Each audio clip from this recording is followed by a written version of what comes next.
జగన్మోహన్ రెడ్డి గారి వ్యక్తిత్వం మీద, జగన్మోహన్ రెడ్డి గారి మాటల మీద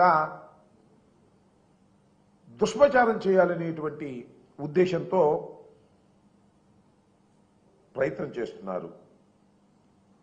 వీరి పన్నాగాలు ఎలా ఉన్నాయంటే, చివరికి దైవాన్ని అడ్డం పెట్టుకొని కూడా, దేవాలయాల్ని అడ్డం పెట్టుకొని కూడా డైవర్ట్ చేసి జగన్మోహన్ రెడ్డి గారి మీద బురద జల్లాలి అనేటువంటి ప్రయత్నాలు చేస్తున్నారు.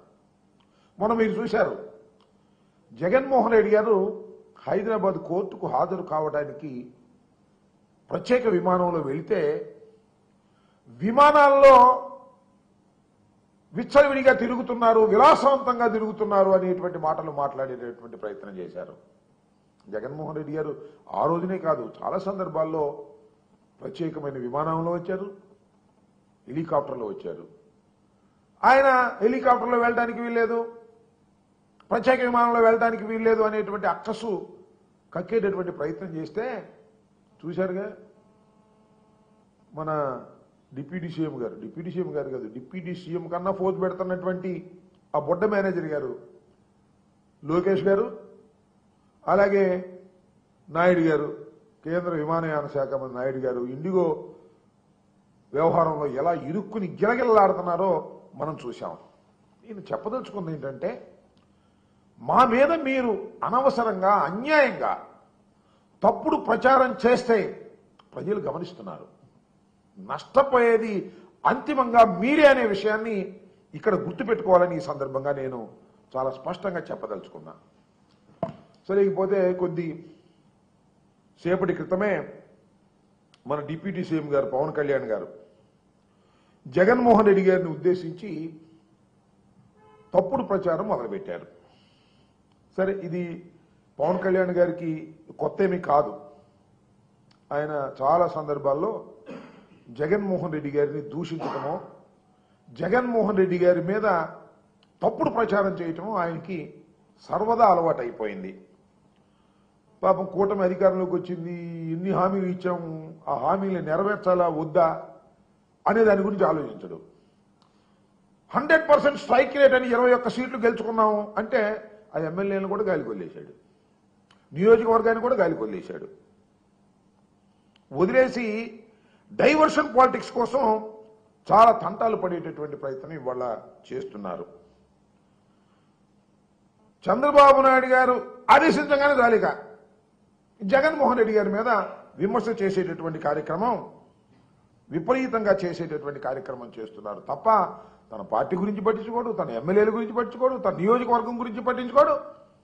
చంద్రబాబు చెప్పింది మాత్రం చేస్తుంటాడు. ఇంత దరిద్రపు పాలిటిక్స్, ఇంత పొలిటికల్ దారిద్ర్యాన్ని నా జీవితంలో ఎప్పుడు చూడలేదు. అంత పొలిటికల్ దారిద్ర్యాన్ని అనుభవిస్తున్నటువంటి వ్యక్తి ఉన్నారు అంటే ఆయన జనసేన నాయకుడైనటువంటి డిప్యూటీ ముఖ్యమంత్రిగా చెప్పుకుంటున్నటువంటి పవన్ కళ్యాణ్ గారిని ఈ సందర్భంగా నేను చెప్పదలుచుకున్నాను.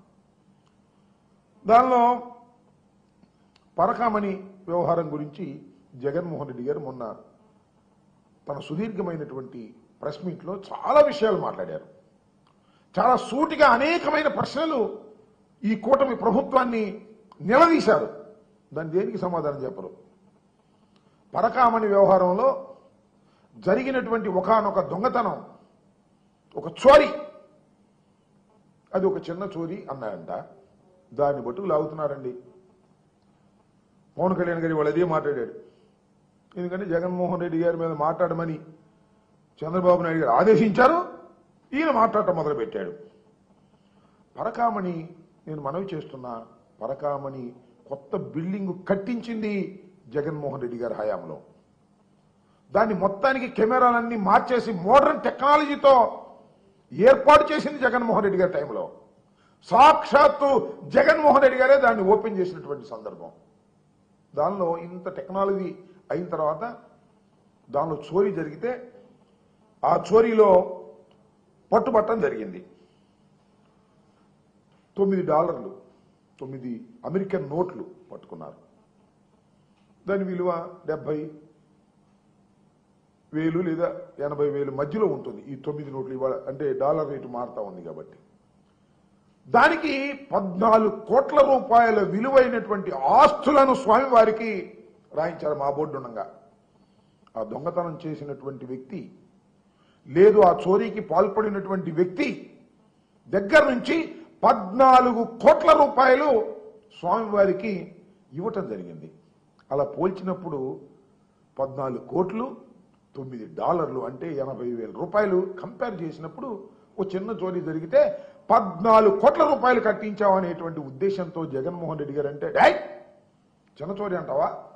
హిందూ దేవాలయంలో జరిగితే అది ఇంకోటి జరిగితే ఏమంటావు? మతాన్ని తీసుకొచ్చారు. మతాన్ని తీసుకొచ్చేసి జగన్మోహన్ రెడ్డి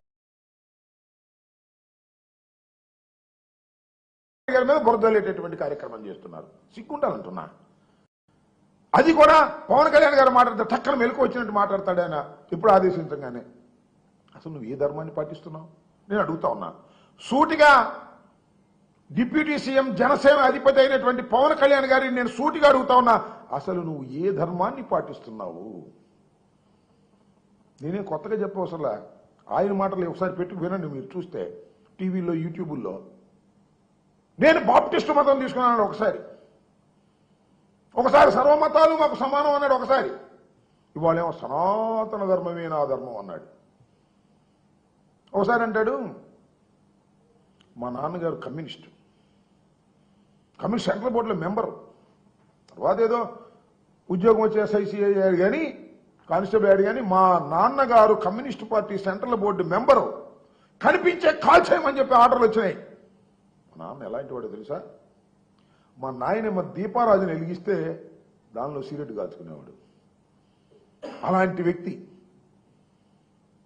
అలాంటి నాస్తికుడు మా నాన్న అని చెప్పాడు ఆయనే. మళ్ళీ కట్ చేస్తే ఇంకోసారి ఏం చెప్తా అంటే మా నాన్న అసలు రామనామస్మరణ చేస్తుండేవాడు, ఆంజనేయ స్వామి భక్తుడు. మా ఇంట్లో నిరంతరం రామనామస్మరణే జరిగేది, హరే రామ హరే కృష్ణ అని. ఏంది కాంట్రడిక్షన్ నాకు అర్థం కాలేదు. నువ్వు చెప్పిన మాటలు నేను చెప్పిన మాటలు కాదు ఇది. అంటే నీకు ఒక ధర్మం లేదు, నీకు ఒక నీతి లేదు, నీకు ఒక మతం లేదు, నీకు ఒక సిద్ధాంతం లేదు. ఒకే ఒక సిద్ధాంతం చంద్రబాబు చెప్పింది చేయటం. ఏది అడగవు, నువ్వు అడిగింది మాత్రం అతను ఇస్తాడు. చంద్రబాబు దేవి నిలయలేవు.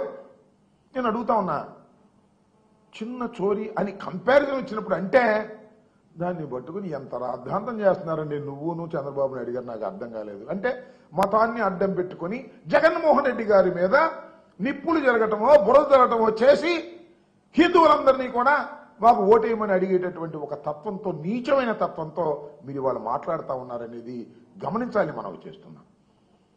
వెంకటేశ్వర స్వామి ఆలయాన్ని అడ్డం పెట్టుకొని జగన్మోహన్ రెడ్డి గారి మీద పంది కొవ్వు కలిసిందని చెప్పాడు మహానుభావుడు. ఈ రాష్ట్రానికి ముఖ్యమంత్రిగా చేస్తున్న వ్యక్తి ఆ లడ్డూలు దేశమంతా తినేశారని చెప్పాడు. ఎంత అప్రతిష్ట పాలు చేశాడు. వాస్తవానికి ఎక్కడ ఏది జరగనటువంటి విషయం.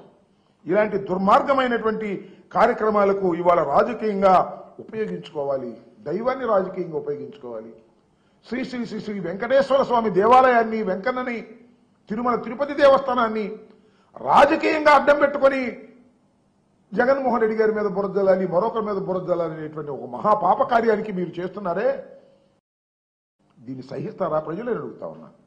ప్రజలు కాదు, దైవమే సహించదు. అందుకని కూటమి ప్రభుత్వం అధికారంలోకి వచ్చిన తర్వాత ఎన్ని పాపాలు జరుగుతున్నాయి మీరు చూడండి. దేవాలయాల్లో తొక్కిసలాట్లు చచ్చిపోతున్నారు. తిరుమల తిరుపతి దేవస్థానంలో ఎప్పుడు జరగలేదు.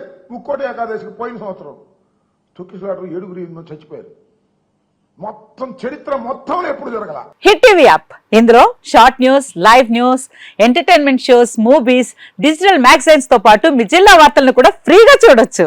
ఇంకెందుకు ఆలస్యం, వెంటనే హిట్ టీవీ యాప్ ని డౌన్లోడ్ చేసుకుని ఫ్రీగా ఎంటర్టైన్మెంట్ పొందండి. Hit TV app. Hit TV app.